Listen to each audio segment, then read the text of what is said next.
Rocking to the ancient rhythm. Rocking to the ancient rhythm. Good morning, ladies and gentlemen. Um, Welcome to another experience at the Ngu School. My name is Alexander Amaya Odilon Ngu, and today we're actually going to be going on a journey to unravel some topics that I feel have been classically viewed as complex and like sort of designed in a way where the average person had a lot of difficulty comprehending these ideas. And these ideas range into the realm of physics, chemistry, philosophy, biology, and essentially our understanding of our universe around us. And I mean, from the perspective of a human being, of course, from your perspective, right? So, example of this would be topics about energy, topics about artificial intelligence, topics about the ethereal and the material. You know, material as in things that we can perceive and feel and touch with our five senses or whatever. So we're going to delve into this realm today, and from my personal studies, I've come to realize that some of the most perceived complex ideas are actually very, very, very, very simple to understand. Okay, so before we begin, I would like everyone to pause for a second, and we're going to do a thought experiment. So whoever you are, wherever you are in the world, just take a second, and we're going to travel backward in time. And here's how we're going to do it. Just take a second, and I want you to think about your mother, because your mother birthed you. And then I would like you to also think about your mother's mother, okay, that's your grandmother. And then I want you to think about your mother's mother's mother, that's your great grandmother. But I want you to think about your mother's mother's mother's mother. All right. So what I want you to now do is now close your eyes and then just keep doing that backwards. And what happens is you realize that if you just keep going backwards, you realize that you're eventually going to reach the first mother. You're going to reach the first person that birthed the first human on planet Earth, right? You understand that? So when I say we're going backwards in time, my idea isn't the science fiction idea of traveling in some sort of spaceship and doing all this bullshit. My idea is going literally backwards in time. And with this perspective, we realize that going backwards in time essentially means going back inside of us, going back within, right? So now,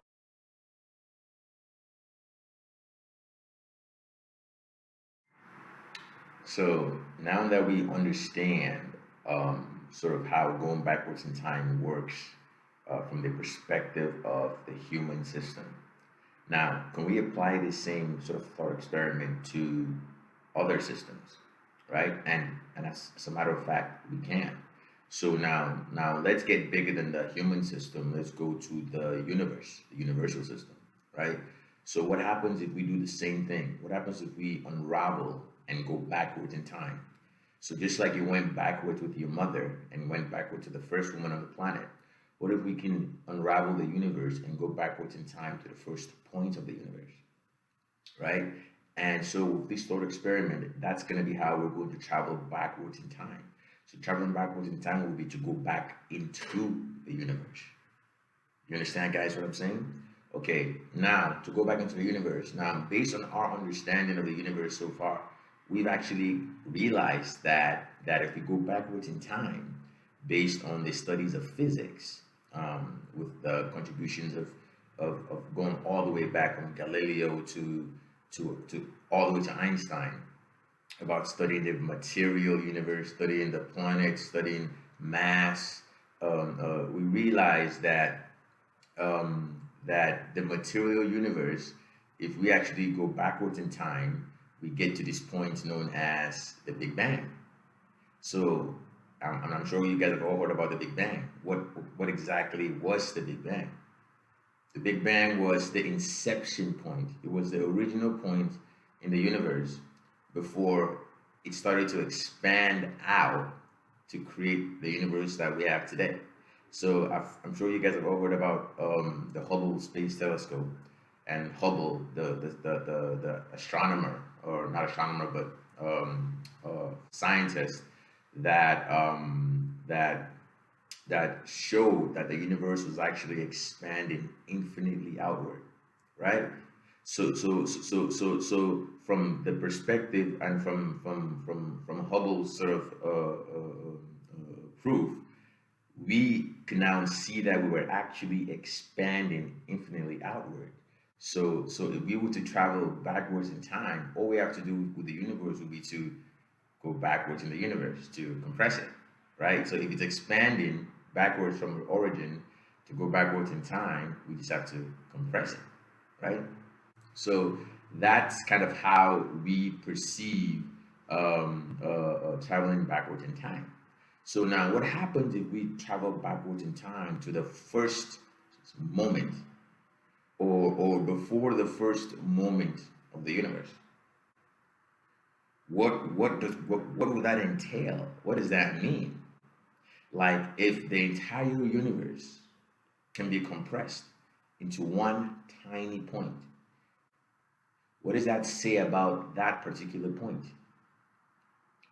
It says that the density or the pressure or whatever you want to use, the information compact in that one point is going to be so strong that it's able to keep on sort of expanding out to the point where it was able to create not just our universe, but other universes. So essentially, it proved that at that zeroth point, at that inception point, at that Big Bang moment, the amount of energy density, the amount of information density, the amount of intelligence density was the highest, right? So isn't that kind of interesting that the smaller we get, the more information is actually stored in the system.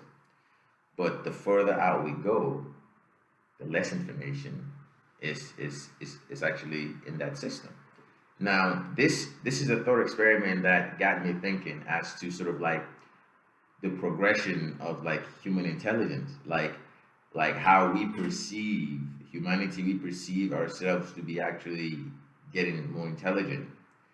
But the reality of it, based on our equations, is that we might actually not be getting more intelligent. We might actually be regressing in intelligence. And when I say we're regressing, I mean we've been expanding from the zeroth point.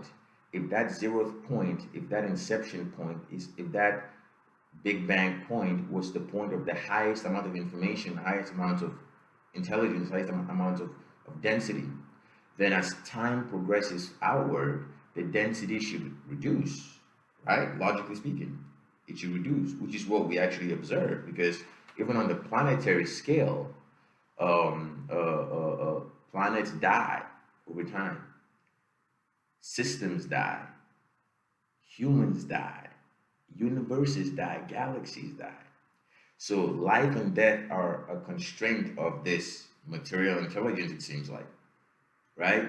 So now going back to Einstein, this is kind of what Einstein's energy equal to mass times speed of light squared comes from. Like E equal mc squared, is that Einstein was able to figure out the fundamental equation that defined this intelligence or this energy in the material sense. And when I say material sense, again, it's the sense that we sense with our five senses. We can feel, touch, all that, right? But we also know that there's an ether, there's an ethereal aspect of the universe that we cannot perceive, that we cannot feel or touch or whatever, or see, right? So that's kind of where physics, all the sort of the intelligence of our planet sort of has been trying to advance from, because we now understand, we can now model all physical intelligence. And when I say physical intelligence, I mean physical systems of intelligence. So a human is a physical being, a planet is a physical being, a galaxy is a physical being. So we can now model these things. We can see them with telescopes. We can model them, right? But what we've been unable to do is we've been unable to unify that with the other aspect of the universe that we don't understand, or we don't fully understand, right? And so I can just to give you some more detail about that. So Einstein came up with the equations E equal mc squared, but Einstein also came up with this thing called the Einstein field equations, and the Einstein field equations essentially modeled the density, like I was saying, modeled the density or the curvature of the universe, and then showed how that unknown variable, that unknown constant that we still don't understand, relates to the material universe, right? And this is, I'm gonna write it down here. This is Einstein's density equation. So the density equal to 8 pi gravity divided by speed of light to the fourth power times the energy density in the times the energy density, right? And then this is going to be equal to, just simplify that to 8 pi times energy density, right? So let me see if you guys can see that. Can you see that? So the density equal to 8 pi times the density in the material universe, right? So Einstein's field equations actually simplify for us the field equations of how to model the curvature of the universe, right? And this is just in the energy sense, right? So what Einstein did was Einstein simplified it to a point where we understood that there is an immaterial or ethereal aspect of intelligence, or of energy, that we don't understand. But we can easily model the material because we now understand the universal gravitational constant, which is where the G comes in this equation. I don't know if you guys can see the G. The G comes in the equation, right? So now that we understand that, so Einstein helped us now realize that, okay, so we've always suspected that there was an immaterial aspect of the universe, right? But we never understood it. But now we can now make a relationship between the material aspect of it and the immaterial aspect of it. And that's where we've been stuck now. And we've been trying to now unify this material and immaterial aspect of intelligence.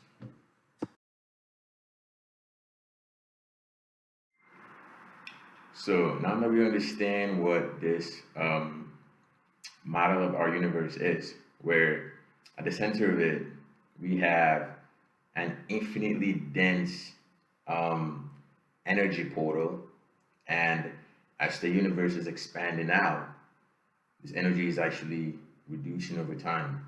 It's depreciating over time. But if we go backwards in time, as to go backwards in the human, or as to go backwards in the universe, the system, we go back to a point of highest density, right? So now I'm sure you guys have heard of the term dark energy, and this is sort of what the scientists are referring to when they talk about dark energy. They're referring to sort of like the 85% of the universe that is estimated to be extremely dense, high density energy, high density information. And this is what scientists in Switzerland have been doing, trying to access this information. So in a way, they're traveling back in time. So in Switzerland, there's this thing called the Large Hadron Collider. It's a particle collider that sort of slams particles at extremely high energies. And when this happens at a high enough energy, fundamental particles would show themselves. And as we go deeper in recent history, that's how the boson was discovered, and the Higgs boson field was discovered, and the Planckian levels of energy density of information, right? And this is synonymous with what we know about black holes. Because when we look in the universe, we see black holes around. We notice that black holes have extremely high density, and not even light can escape a black hole, right? That's how much information a black hole can pull. So this tells us that we there is an immaterial aspect of the universe. There's an immaterial aspect of intelligence, and there's a material aspect of intelligence. And that's what we've been trying to unify for a long time now. And if we unify these two phenomena, these two sides of the same idea, the same energy, we would essentially have the ability to access infinite energy, or 0 point energy, as they call it. And That's basically the premise of this episode today, was to sort of explain ideas that are perceived to be complex, but are actually very simple ideas if we unravel the extra stuff that covers us from understanding the fundamentals of the idea, right? So when we talk about traveling back in time, we're talking about going back within. We're talking about unraveling, peeling the onion. It's not about traveling in space, trying to do some science fiction type backwards in time thing. And this same idea applies to humans. If you want to travel back in time, we have to go actually backwards within us, because that's the only real definition of time, is the life and death of our energy as it reduces over time and expands over time, the same way that the energy of the universe expands, and is cooling since we had the Big Bang. And That's all we have for you today. Thank you guys very much. My name is Alexander Amaya Ojulongu. I'm the founder of the Ngu School, and I'm also the founder of NeGlobe Utopia. I have two books coming out, the NGU Theory, the Ngu Theory, and NeGlobe Utopia. Look forward to that. Thank you very much. Have a blessed day. Bye.